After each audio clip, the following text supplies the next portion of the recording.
5, code 6, 105 North Avenue, 52.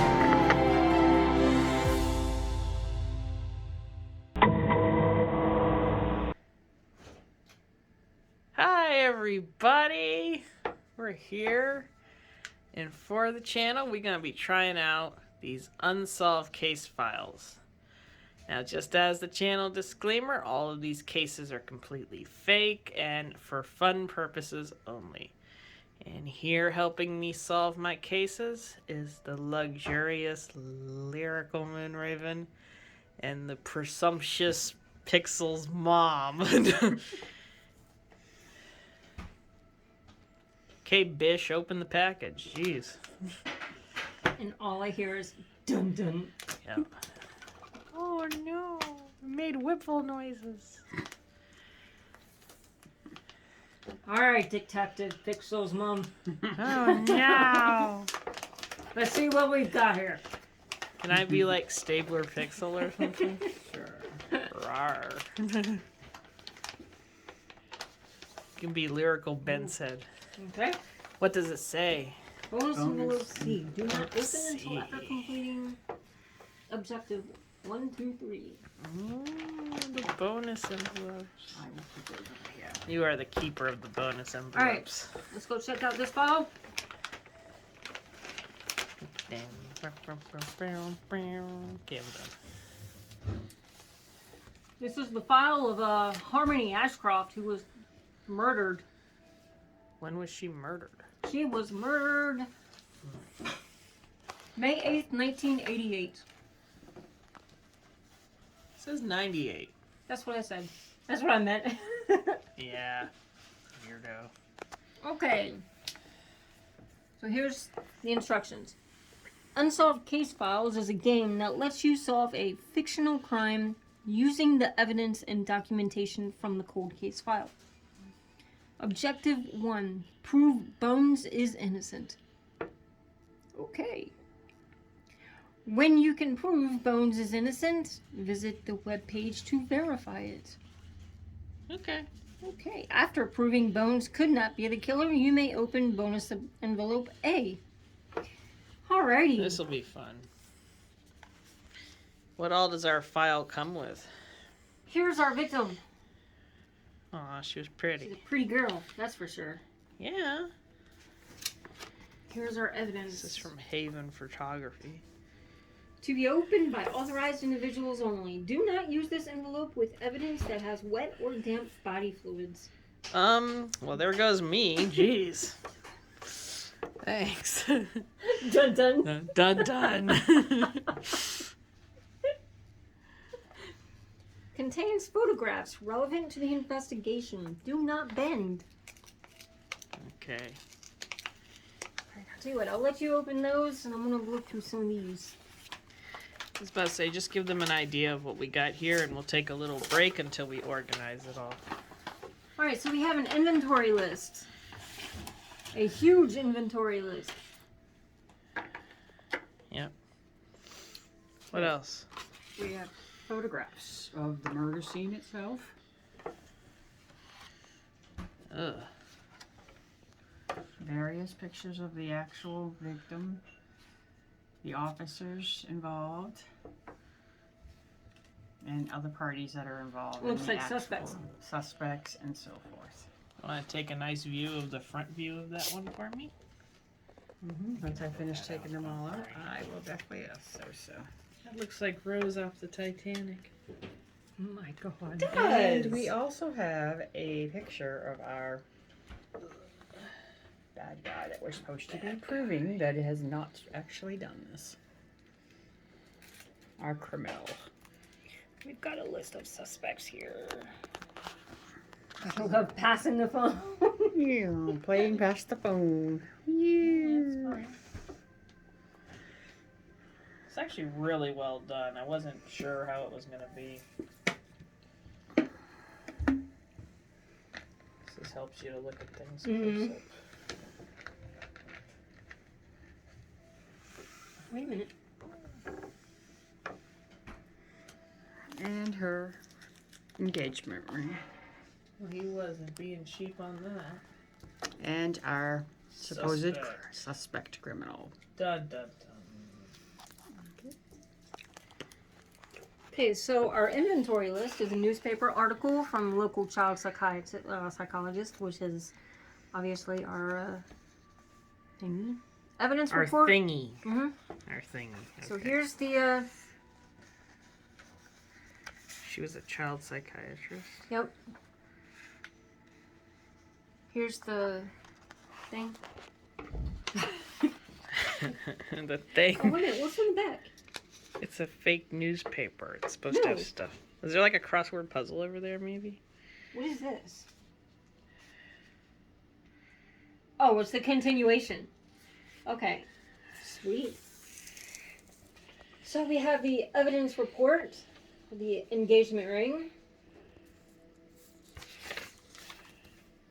Hopefully this is important to something. Yes, I think so too. Oh, wow. Oh, is that their like Their invitation? Invitations for their Mhm. wedding. That's very nice. It's cute. Harmony and Christian, rehearsal dinner. They were killed at their rehearsal dinner, if I read the case right. We have the coroner's report. She had died from a skull fracture. That's lovely.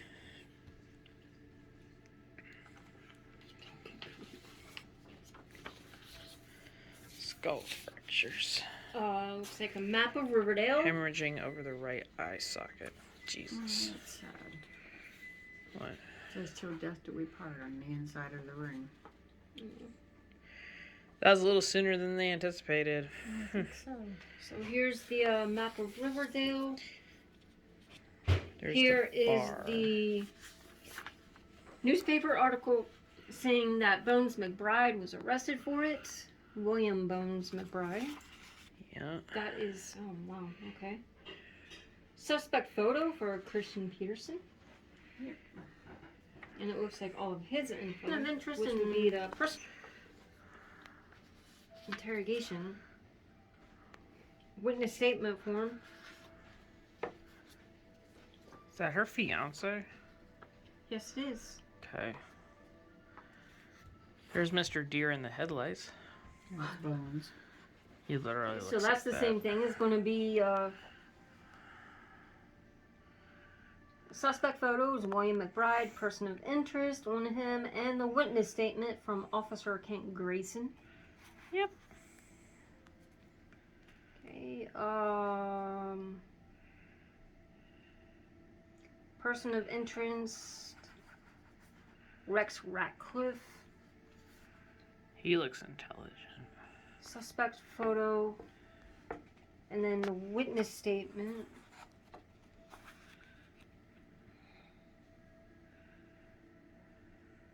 And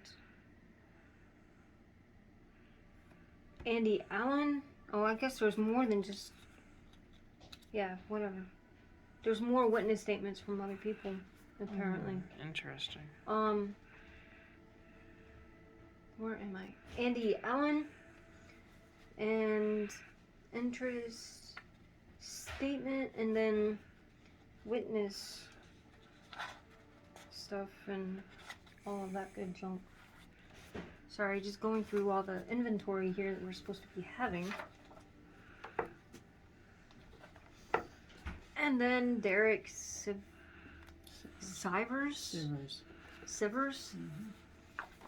All of that stuff. Okay, so that looks like all of that. And then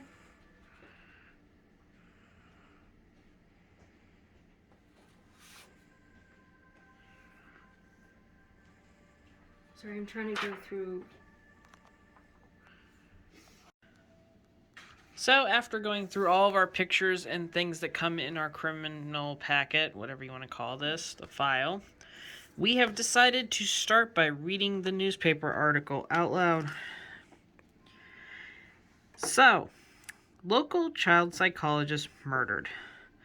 A 28-year-old woman was killed last night in the altercation that took place in the parking lot behind Tooley's restaurant around 9:30 p.m.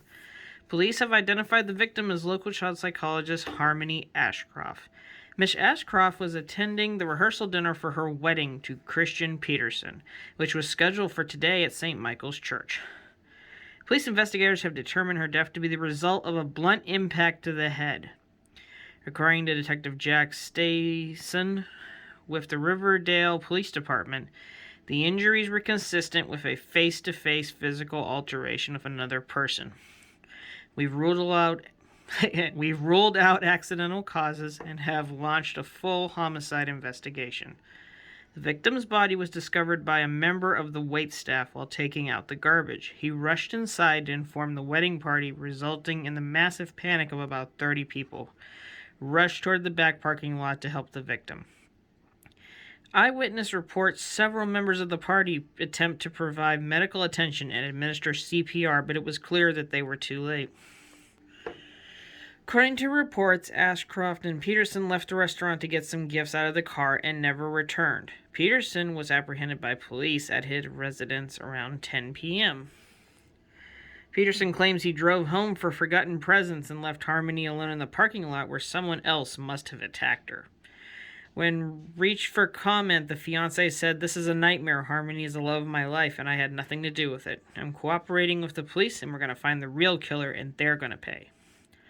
Ashcroft's friend Jenny Rogers added, "I can't imagine who could have wanted to break anyone's heart like this. She was truly special." Local ties. Ashcroft was a native to Riverdale, having been born and raised in the area. She attended Riverdale Elementary School and Howard Taft Junior High School. At Riverdale High, Ashcroft was a star athlete on the softball team as the catcher. She led the team to the Indiana High School Girls Softball Championship in both her junior and senior years. In addition to her athletic achievements, Ashcroft was a great student, maintaining a 3.95 grade point average through her years at Riverdale High. She made honor roll for her final 8 quarters of attendance.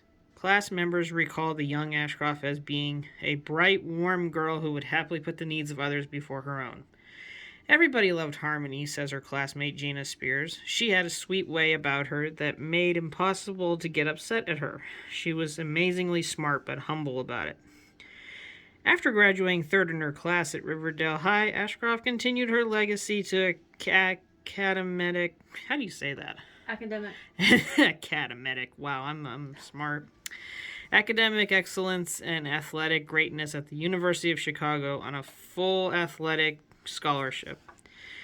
As a psychology major at the University of Chicago, Harmony developed a keen interest in ways to help children develop. Those close to her insisted that the seeds of such an interest were planted early in her childhood. As the oldest of 4 kids, she was amazingly skilled at helping her brothers and sisters, according to her friend Jenny Rogers. Seemed like the kind of career she was destined to have at a young age. And then the newspaper continues. In 95, Ashcroft, along with her friend and fellow psychologist Jeffrey Breeson, found a private practice mental health clinic called Helping Hands. There she focused on assisting children who struggled with developmental needs. As a well-respected member of the counseling community, Ashcroft attended and occasionally spoke at various psychology workshops and synopsis. According to colleague Breeson, her advice was frequently sought out by those who wanted to excel. She had a magic touch with kids, and everybody wanted to know how it worked. A beloved member of the community, Ashcroft is well known for her willingness to lend out a hand in those in need. She was frequently organizing the charity events such as the annual Helping Hands softball game, and in 1997 formed the Coalition of Children's Rights, a non-profit organization focused on helping disadvantaged young youth within Riverdale and throughout Wilson County. Police confirm that they are questioning and investigating several persons of interest but have not released the names of suspects or individuals under arrest. Detective Stason is optimistic about the investigation. There is a reason we don't see many homicides here in Riverdale, because we always get our guy. Always. She died, what, 9:30? 9:30 reportedly.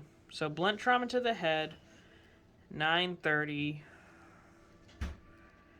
Her fiancé was not present when she died. According to him, he was headed home getting lost gifts or forgotten gifts. This was 9:30 p.m., right? Yes. Trying to see any inconsistencies, but right now it's just this that we've read, so. Fiance claims.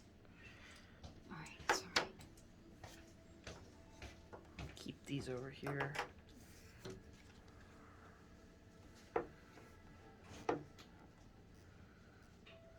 There was something about 10 o'clock. There's nothing about 10 o'clock in here. I thought there was. Peterson was apprehended by police at his residence at 10 p.m., so that's when they found him.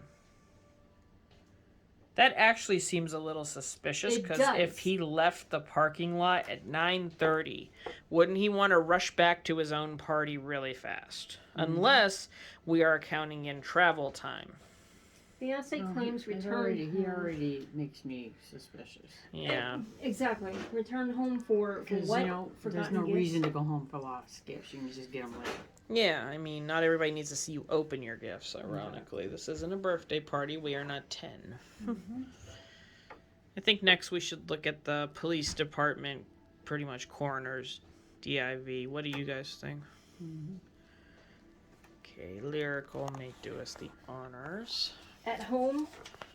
At What, 10 fiance? p.m. Yep. Yeah. Just take quick notes or we're here I am. forever. I am. What does this say?